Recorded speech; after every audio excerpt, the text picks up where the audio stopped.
हमारी आज की वीडियो का टॉपिक है mosquitoes, their life cycle, disease and management.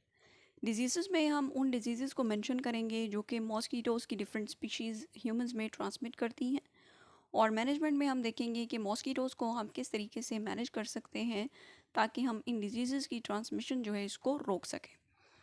So mosquitoes जो हैं इनकी ऑलमोस्ट 3700 स्पीशीज़ हैं, जिनमें से 100 स्पीशीज़ जो हैं वो ह्यूमन डिजीज़ के वेक्टर के तौर पे एक्ट करती हैं। बाकी जो बाइटिंग डिफरेंस है उनसे मॉस्किटोज़ इस तरीके से डिफ़र करते हैं कि इनकी बॉडी ज़्यादा लॉन्गर और स्लेंडर होती है, लेग्स भी जो हैं ये लॉन्ग होते हैं, इनके माउथ पार्ट्स जो हैं ये नीडल शेप्ड होते हैं, जिनकी हेल्प से ये जो है पियर्स करते हैं और फ्लूइड्स को सक करते हैं। विंग्स के ऊपर एक प्रोमिनेंट पैटर्न होता है स्केल्स का, और एडल्ट की जो बॉडी है वो 2 मिलीमीटर से 12.5 मिलीमीटर तक लॉन्ग होती है। ये पिक्चर्स जो हैं यहाँ पे एनोफ्लीज, क्यूलिक्स और एडीज मॉस्किटो को शो किया गया है। Female through out it's life span एक दफ़ा मेटिंग करती है और डिफरेंट इंटरवल्स के ऊपर एग्स ले करती है, और फीमेल मॉस्किटो को एग्स की मेचोरेशन के लिए ब्लड मील रिक्वायर्ड होता है, जबकि मेल्स जो हैं ये प्लांट जूसेस के ऊपर फीड करते हैं।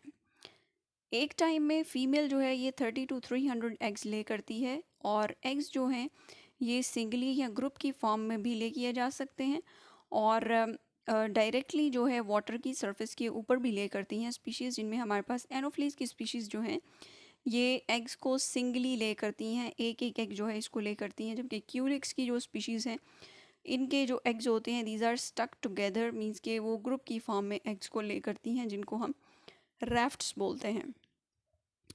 जब एडीज़ जो है एडीज स्पीशीज़ ये एग्स को वाटर लाइन के ऊपर ले करती हैं, above the just above the water line, जहाँ पे वाटर जो है वो लैंड को टच कर रहा होता है वहाँ पे, या फिर वेट मड के ऊपर ये एग्स को ले करती हैं, और एग्स हैच तब करते हैं जब when these are flooded by water. और फ्लड जब वाटर जो है वो ऊपर सरफेस के ऊपर जाता है, एग हैच करता है और लार्वा जो है वाटर के अंदर आ जाता है। Distinguishing features of vector mosquitoes के वेक्टर मॉस्किटोज़ जो कॉमनली पाए जाते हैं एनोफ्लीज, एडीज़ और क्यूलिक्स की स्पीशीज़, इनमें डिफरेंसेस क्या क्या हैं। एनोफ्लीज के जो एग्स हैं ये सिंगली ले करते हैं, और इन एग्स की फ्लोट्स होते हैं। फ्लोट्स जो है ऐसी स्ट्रक्चर्स हैं जिनकी हेल्प से एग्स जो हैं वो वाटर सरफेस के ऊपर फ्लोट कर रहे होते हैं। एडीज़ के जो एग्स हैं ये भी सिंगली ले किए जाते हैं, लेकिन इनके ऊपर फ्लोट्स प्रेजेंट नहीं होते, और क्यूलिक स्पीशीज़ के जो एग्स हैं ये ग्रुप्स की फॉर्म में ले करते हैं, laid in rafts, and they have no floats. Larvae की बात करें तो जो एनोफ्लीज के लार्वी होते हैं ये वाटर सरफेस की पैरेलल जो है ये प्रेजेंट होते हैं, और रूडिमेंट्री ब्रीदिंग ट्यूब होती है इनके अंदर। एडीज़ के जो लार्वी हैं ये एक स्पेसिफिक एंगल के ऊपर प्रेजेंट होते हैं वाटर सरफेस से, और इनमें एयर ट्यूब जो है वो प्रेजेंट होती है, फंक्शनल होती है, और एयर ट्यूब जो है शॉर्ट होती है और स्टाउट होती है, और उसके ऊपर हेयर का एक टफ्ट प्रेजेंट होता है, एक पेयर प्रेजेंट होता है हेयर टफ्ट का। क्यूलिक्स की जो स्पीशीज़ हैं इनमें एयर ट्यूब थोड़ी लॉन्ग होती है, स्लैंडर होती है, और इनमें सेवरल पेयर्स होते हैं हेयर टफ्ट के, ये जो आपके पास है एयर ट्यूब उसके ऊपर। एनोफ्लीज के जो एडल्ट्स होते हैं इनके जो माउथ पार्ट्स है, मीन्स के जो प्रोबोसिस है और बाकी बॉडी है ये एक ही एंगल पे होती है, मीन्स के स्ट्रेट लाइन में होती है, जबकि एडीज़ और क्यूलिक्स के जो एडल्ट्स हैं इनमें प्रोबोसिस और बॉडी जो है एक स्पेसिफिक एंगल पे प्रेजेंट होती हैं एक दूसरे के।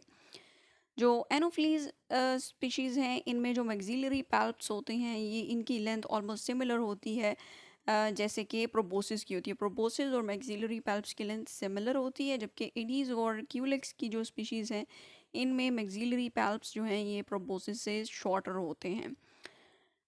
एनोफ्लीज के एडल्ट्स के विंग्स जो हैं ये स्पॉटेड होते हैं, इनके ऊपर स्पॉट्स प्रेजेंट होते हैं, जबकि एडीज़ और क्यूलिक्स के विंग्स जो हैं वो यूनिफॉर्म होते हैं, स्पॉट्स प्रेजेंट नहीं होते। एडीज़ की जो फीमेल्स हैं उनका एब्डोमेन यूजुअली पॉइंटेड होता है, जबकि क्यूलिक्स की जो फीमेल्स हैं उनका एब्डोमेन ब्लंट होता है। लाइफ साइकिल की अगर हम बात करें तो तकरीबन 7 से 10 दिन लगते हैं एक एग को एडल्ट मॉस्किटो के अंदर डेवलप होने में, और यहाँ पे हम बात कर रहे हैं एडीज़ इजिप्टाई और एडीज़ एल्बोपिक्टस के लाइफ साइकिल की। सो एडल्ट जो है वो जो है कंटेनर्स जिनके अंदर स्टैंडिंग वाटर है वहाँ पे एग्स को लेकर देते हैं। एग्स जो है ये 2 से 3 दिन में हैच करते हैं into larvae.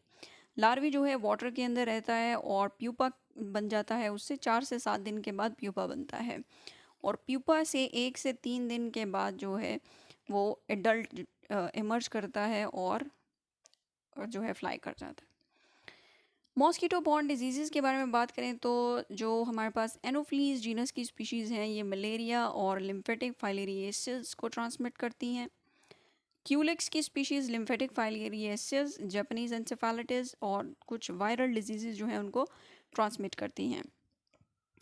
Aedes species yellow fever, dengue haemorrhagic fever और viral disease along with lymphatic filariasis. And Mansonia genus की जो स्पीशीज़ हैं ये लिम्फेटिक फाइलेरिएसिस को ट्रांसमिट करती हैं। मीन्स कि जितनी भी अभी हम लोगों ने जेनरा देखी हैं, एनोफ्लीज, क्यूलेक्स, एडीज, लिम्फेटिक फाइलेरिएसिस जो है ये चारों जेनरा की जो स्पीशीज़ हैं ये ट्रांसमिट करती हैं। मैनेजमेंट की अगर हम बात करें तो सर्वेलेंस जो है ये सबसे ज़्यादा इम्पॉर्टेंट है। मीन्स के आप ऐसी जगह जो है उनको ढूंढें, तलाश करें और मॉनिटर करें जहाँ पे मॉस्किटोज़ एग्स को ले करते हैं, और मॉस्किटो पॉपुलेशंस जो हैं उनको ट्रैक करें कि वहाँ पे उनमें कोई वायरसेस ऐसे तो नहीं है जो कि वो ट्रांसमिट कर सकते हैं ह्यूमंस के अंदर, पोटेंशियल डिजीज़ कॉजिंग एजेंट तो नहीं वो कैरी कर रहे कहीं। सोर्स रिडक्शन जो है इसमें हम कम्युनिटी वाइड जो क्लीन अप ड्राइव्स हैं कि स्टैंडिंग वाटर जो है इसको रिमूव किया जाए, कंटेनर्स जिनमें पानी खड़ा है उनको डिस्पोज ऑफ करें, और हैबिटेट को इस तरीके से मॉडिफाई करें कि स्टैंडिंग वाटर जो है वो कम से कम हो हैबिटेट के अंदर ही, जो आपका इन्वायरमेंट है उसके अंदर। और वाटर ड्रेनेज सिस्टम जो है जैसे कि वाटर चैनल्स हैं, स्टॉर्म ड्रेन्स हैं या रोड साइड डिचेज़ हैं उनको मैनेज किया जाए। मॉस्किटो लार्वी और प्यूपा जो है उसको हम कंट्रोल किस तरीके से कर सकते हैं, वही बात कि ओविपोजिशन साइट्स जो हैं उनको एलिमिनेट किया जाए और लार्वी साइट्स जो हैं उनको यूज़ किया जाए। अगर आप जो ओविपोजिशन साइट्स हैं उनको एलिमिनेट नहीं कर सकते, ठीक है, देन लार्वी साइट्स यूज़ की जाए वहाँ पे ताकि मॉस्किटो एडल्ट्स जो हैं वो प्रोड्यूस ना हो सके। फिज़िकल कंट्रोल्स यूज़ किए जाएँ, जैसे एकॉस्टिक एनर्जी को आप यूज़ कर सकते हैं लार्वी को किल करने के लिए। बैक्टीरियल लार्विसाइड्स हैं जिसमें आपके पास बेसिलस thuringiensis, इसराइलेंसिस है, लाइसिनी बेसिलस फेरिकस है, स्पाइनोसाइड है। ये क्या है, लार्विसाइड्स हैं जो कि लार्वी को किल करेंगी। और ग्रोथ रेगुलेटर्स हैं जो कि लार्वल ग्रोथ जो है उसको इनहिबिट करेंगे। ऑयल्स और फिल्म्स हैं जिनको आप यूज़ कर सकते हैं। नेक्स्ट, आप एडल्ट्स को किस तरीके से जो है वो कंट्रोल कर सकते हैं। वैरायटी ऑफ एडल्टिसाइड्स जो हैं वो मार्केट के अंदर अवेलेबल हैं जिनको आप यूज़ करके मॉस्किटो एडल्ट्स को किल कर सकते हैं। So this was all about mosquitoes, their life cycle, the diseases they transmit, and how to manage mosquitoes.